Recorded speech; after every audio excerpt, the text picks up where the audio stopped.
Di video kali ini saya ingin mengajak kalian untuk berpikiran jernih. Kenapa saya mengajak? Supaya kalian memiliki keputusan dan kalian mampu membangun pondasi dalam pikiran dan hati kalian tentang apa yang dikatakan oleh salah satu kabib di dalam video ini. Terserah kalian bagaimana keputusan itu. Tapi pada intinya kalian harus paham supaya tidak salah dalam melangkah. Oke, kita lihat videonya. Ngutang. Si Abu Bakar bin Salim itu ngutang. Punya utang. Di tuku. Ya biasa itu adatnya para habaib, para solim dulu gitu. Bisa ngutang. Ya biasa dilokno uang, dicaci bayar. Nggak pondok, nggak ada duit. Biasa. Si Abu Bakar bin Salim ini sampai tiap hari 1000 roti. Didatangi sama yang punya toko, Sahibul Mahal. Yang punya toko dia omongin, apa? Suruh Habib ngutang. Ngutang. Ebek tulisan lagi wis bek. Pokoknya bayar. Mari ini waro nang Habibmu. Gak tak utangi meneng. Ngutang tok bayari soro. Sodako terus. Utang iki penting suruh bayar. Akhirnya nyampe ke si Abu Bakar bin Salim.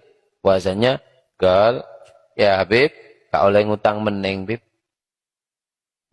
Terus, iya gak boleh ngutang lagi karena sudah Bib. Panggil haji. Panggil. Bib. Iya Beb, antum ngutangnya lama bayarnya. Anak kan modalnya anak muter Beb ini. Insyaallah inta yasar. Kalau Allah kasih kemudahan, iya Beb. Inta yasar ini gue Beb. Inta yasar kapan sare? Enggak ono syari iki sing ono Beb. Gak bayar antum iki Beb. Oh inti enggak sabar. Anak ini mau ngajak inti dakwah. Inti kan enggak bisa nyumbang. Inti ngutangnya anak itu sudah bagus. Anak bayar, tidak mungkin tidak anak bayar. Itu tidak bisa, kelas tata. Ambil pacul nih, suruh ngambil pacul, keluar kota Inat, gali nih, tinggal, dup, ting, bunyi Beb, ambilkan emas sama ini, emas segini, cukup hutangnya anak, wallah lebih.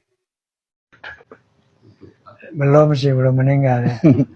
Insya Allah akan datang hal itu. Ya, jadi sabar aja. Yang menginginkan orang meninggal, sabar.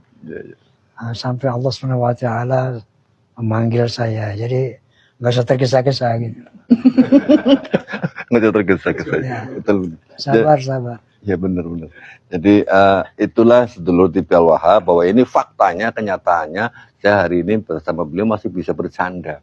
Jadi semua orang pasti akan bertemu dengan sakaratul maut, tapi belum waktunya karena Indonesia masih membutuhkan beliau Kanjeng Sunan Basajaga, masih memberikan kesempatan beliau untuk berdakwah, berjihad bersama perjuangan Wali Songo Indonesia Laskar Sabilillah. Dan yang kedua tadi, yang ketiga mungkin ya. Kenapa saya katakan mewakafkan diri saya untuk PWI, karena PWI ini ternyata satu-satunya organisasi yang betul-betul mengcounter gerakan Ba'alawi yang terindikasi dengan terang benderang bahwa mereka merusak akidah umat Islam melalui doktrin-doktrin khurafatnya, kemudian doktrin-doktrin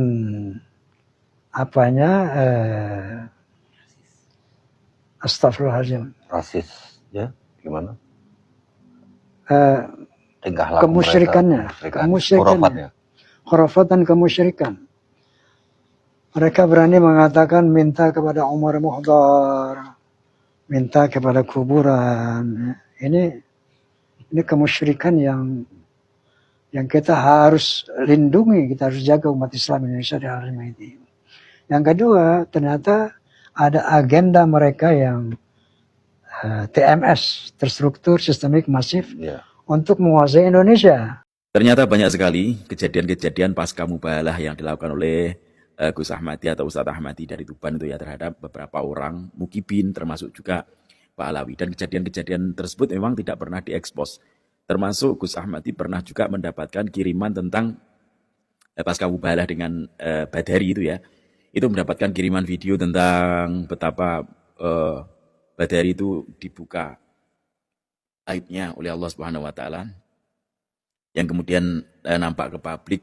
Ada juga dari siapa Maduru ya, yang seminggu setelah mubahalah dengan Gus Ahmadi ternyata mengalami kecelakaan. Ada juga yang setelah mubahalah dengan Gus Ahmadi, namanya Habib, minta Habib siapa saya lupa, itu tidak muncul sampai detik ini. Benarkah kemudian meninggal dunia? Habib yang pernah mubahalah dengan Gus Ahmadi dan juga Gus Naim ini sampai sekarang tidak pernah menampakkan batang hidungnya di sosial media. Benarkah mereka itu mendapatkan bala akibat mubahalahnya atau bagaimana? Yang jelas Kang Ahmadi berkali-kali mubahalah tapi selamat sampai detik ini dan tetap berani untuk bermubahalah. Ternyata infonya benar-benar A1 tentang seorang Habib yang mubahalah dengan Gus Naim beberapa waktu yang lalu. Di dalam mubahalahnya kan mereka bilang bahwa Habib tersebut bilang bahwa siap untuk kemudian menerima azab Allah dan mati dalam 7 hari. Gak usah lama-lama katanya. Dan ternyata menurut informasi yang saya dapatkan dan itu A1 bahwa Habib tersebut ternyata meninggoy beneran. Dan dari sinilah maka bisa dipetik suatu pelajaran bahwa ya sudah, kalau ada Habib yang ngajak mubahalah, yang berani mubahalah karena keyakinan dia sebagai seorang dzurriyyah Nabi, mereka meyakini itu semuanya meskipun data-data dan bukti-bukti tidak ada, mereka ngotot bahwa mereka dzurriyyah Nabi, mubahalahnya jangan hanya dilakukan.